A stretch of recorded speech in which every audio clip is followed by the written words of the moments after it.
All right, 3 playoff games enter our lives tonight around the association. Let's see who DraftKings contributor Kenny Ducey and Rotowire's Nick Whalen are building their lineups around. Kenny, who's your building block at guard? You know, Emerson, it's a difficult decision for me, but I think I can't pass up Devin Booker at $8,100. The reason I say it's difficult is because, you know, the last time, obviously, they played the Lakers. He had a great game in game 1. He went for 7 times value. But, you know, other than that, he's kind of had a little bit of a struggle against the Lakers this season. They've had a good defense. But this defense, you know, is just not the same as it's been all season long. The Lakers down the stretch had a mid-tier defense. And I thought we saw a little bit of that in game 1 as well. Booker, the usage here is just, it's ridiculous. It's undeniable, over 34% in the last 2 games. And I just think that this guy's going to continue to get shots up here. He showed and proved that in game 1 that he is a playoff performer. And the Lakers, they're just looking a little lethargic on the defensive end. And the fact that they have struggled so much on offense, I think they are opting now for some weaker defenders to make up for that. And that should allow Booker to, you know, have a little bit better of a time than he did during the regular season against the Lakers and have another good game here. And also, of course, there's the Chris Paul factor. We don't know if he's going to be 100% healthy. So I like Devin Booker. Okay. Nick, who do you like as your building block at guard?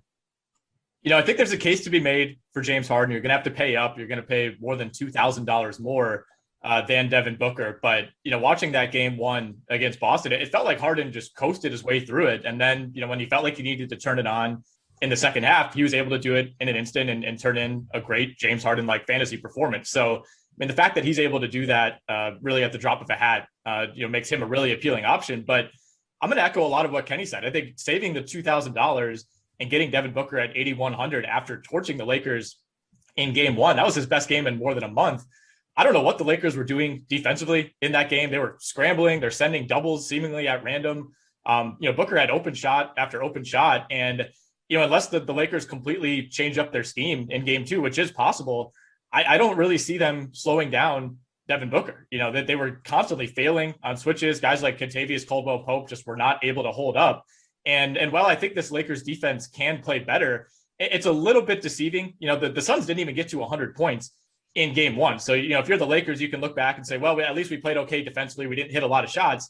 I mean, Jay Crowder went 0 of 7 from 3, and all 7 of those looks were pretty much wide open. Cam Johnson didn't shoot the ball overly well. Campaign was 1 of 3. You know, this game could have been a lot worse.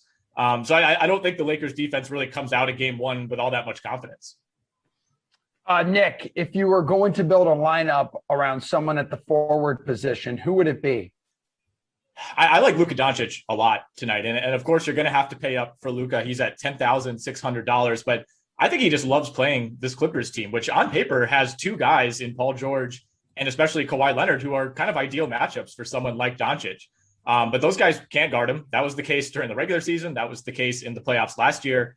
And that was certainly the case in game 1 the other night. So, you know, chances are Doncic doesn't hit 5 3-pointers again, but he's going to take probably 11 or 12. And if he's hot again, that's going to open up a lot of other things for him. He also had 2 blocks in game 1. Again, not something you can count on night to night, but, you know, the floor that Doncic brings as the guy that basically has the ball in his hands at all times when he's on the floor is huge. I will say I'm going to fade LeBron at my own peril tonight. I don't like how he looked in game 1. He's had a lot of game 1s like this throughout his career. But I thought he looked heavy. I think he got lucky with a few long threes early on that made his line look a little bit better than it actually was. But he didn't want to attack the basket. He didn't want to take advantage when he had smaller guys like Mikal Bridges on him. I just really didn't like what I saw from LeBron. And I think he does bounce back, but I don't think we get a monster LeBron game tonight. Okay, we've got a lot more LeBron talk actually coming up a little later when we take a sportsbook look at tonight's slate. But Kenny, who is your for forward building block for this evening? Yeah, I think it's going to have to be Kawhi Leonard at $8,300. I'm going to continue to save money here. And look, I'm the first one to admit, you know, I have not been a big Kawhi Leonard guy in DFS all season long. I have not liked playing him. I don't think that he is a particularly valuable fantasy player, but I cannot deny the game that he had in game 1. I mean, first of all, we know that he, again, returned 7 times value, just like Devin Booker, and had 26 points. But the biggest thing to me here was the 10 rebounds. When you look at Dallas, one of the ways you want to attack them is on the glass. Dallas does not rebound very well. They were 16th in the league in rebounding rate this season. And Kawhi Leonard able to snatch up 10 rebounds. And I just think that speaks a lot to the way that the Clippers play. They are pushing the tempo just a little bit now in the playoffs. And, they're going to have guys like Serge Ibaka, who's back, get back out onto the wing and shoot in transition. And I think Kawhi Leonard here could get another 10 rebound game. I think he gets you a double-double. And again, that's just something that he hasn't done a lot. But if he can get you a double-double, this is tremendous value here at $8,300. And again, there's a guy who's going to be on the minutes here are going to be unquestioned. And the usage here bumped back up to almost 31% after down the stretch. He just kind of took it easy. So I don't know if Kawhi Leonard was just like chilling and then now he's turning it on and getting more of the ball and taking more shots in the postseason. But honestly, I think that might be the case. The Clippers really did not look like they wanted to win games at all in the last month of the season. And, again, they lost, but Kawhi Leonard was certainly very involved. I think that he could have even a better game tonight. And I love the savings here at 8,300. What do you do at center for your building block, Kenny? One of these guys is not like the others. I'm looking at Anthony Davis. Yeah, I'm not. I was looking at Anthony Davis, and I saw that he had 7 rebounds last game, Emerson, which is a little troubling to me. Yeah. I think DeAndre Ayton here in a game where the Suns, I fully expect them to win the battle on the glass again, is a good value play. Now, we know Chris Paul's involvement. We don't know how much he's going to, if he's going to be 100%. I think he might have just had a stinger. We're not really sure. He's had shoulder issues in the past. But as long as he's on the floor, I think that Ayton's going to get his fair share of lobs, and the rebounds here should come in bunches. The Lakers, just like the Mavericks, not really a great rebounding team all year long. And the difference between the Warriors, who have one of the softest front courts in basketball, and the Suns was $2,000 for the Lakers. They got knocked around. I think they were used to being able to dominate, smaller forwards for rebounds in that last game. I don't know if there's going to be an adjustment here, but I also do know that the Suns are serious about rebounding when it comes to DeAndre Ayton, especially, and the Lakers have had a lot of struggles there. So again, I don't think they're going to be playing. Marc Gasol is not magically going to play like 20 minutes. Montrezl Harrell was his action was limited. I think DeAndre Ayton here has a lot of upside just with the rebounds that he can get you. Does your building block at center also bring a lot of upside to it, Nick? Well, it kind of depends. I think center is where I might try to save some money. There's a build you can get, Luka Doncic, Kevin Durant, and Devin Booker all in your lineup tonight if you want to go that route, but it means saving up at center. So I'm looking at, Robert Williams at 4,600. I think he's going to be really popular tonight coming off of that 9 block game. But a decent chance that, he regresses significantly just based on the fact that he's not going to block 9 shots again. I'm also looking at Tristan Thompson at 4,900. He's got 25, 33, 23 DraftKings points over his last 3 games. Obviously not a guy with a super high ceiling, but pretty reasonably high floor, should play 25 to 30 minutes for Boston. I am with Kenny on favoring Ayton over Anthony Davis, though, just based on the cost differential. I do think Anthony Davis bounces back. I don't see how he couldn't. I honestly think that was maybe the worst that I've ever seen him play from start to finish. Didn't even have a rebound until like the final minute of the first half. He was beat by Ayton 4 or 5 times for offensive boards throughout that game, a couple of them in key spots. You're not going to out-talent Anthony Davis on most nights, but he's definitely a guy who could be outworked, and that's exactly what happened in game 1. And I think he's going to be more prepared in game 2, but I also think DeAndre Ayton saw what worked in game 1, and there's really not a whole lot of reason to think that he won't do the same thing in game 2. Does that mean he's going to go 10 of 11 from the field and have 16 boards? Maybe not, but if he can get you even 80% of that, I like the value there at that price.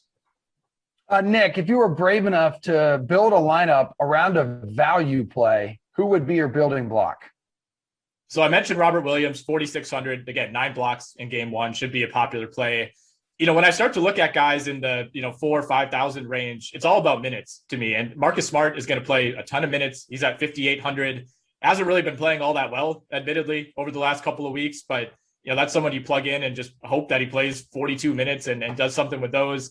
McCall Bridges, also in that category. He's at 5,300, played 41 minutes in game 1. I don't see any reason why he won't continue to see huge minutes. They need him defensively. And then KCP was arguably the worst of all the Lakers in game 1. Missed like 7 wide open 3-pointers, was just horrible on both ends. But he's the primary guy to guard Devin Booker for better or for worse. So he's another player that fits into that category of, he plays 35 to 38 minutes and you just hope that he gets hot from 3. Kenny, what about you? Building block of value. Yeah, I've been infatuated with Tristan Thompson all series long. I wrote about how I liked him in the series showdown, and I don't hate playing him at 4,900 either. I just think that he's going to continue to get minutes because of his playoff experience. Another guy, and you mentioned it, Nick, about the minutes. 36 minutes last game for Maxi Kleber. I think that he is a great value play here at $3,400. His money actually went down from $3,500 to $3,400. And again, it's a guy that back-to-back games, he's had over 6 times value, and he is on the floor a lot. He didn't take enough shots for me to really be too thrilled about playing him. But the one thing here was the Clippers' rebounding rate was 45.7% in game 1.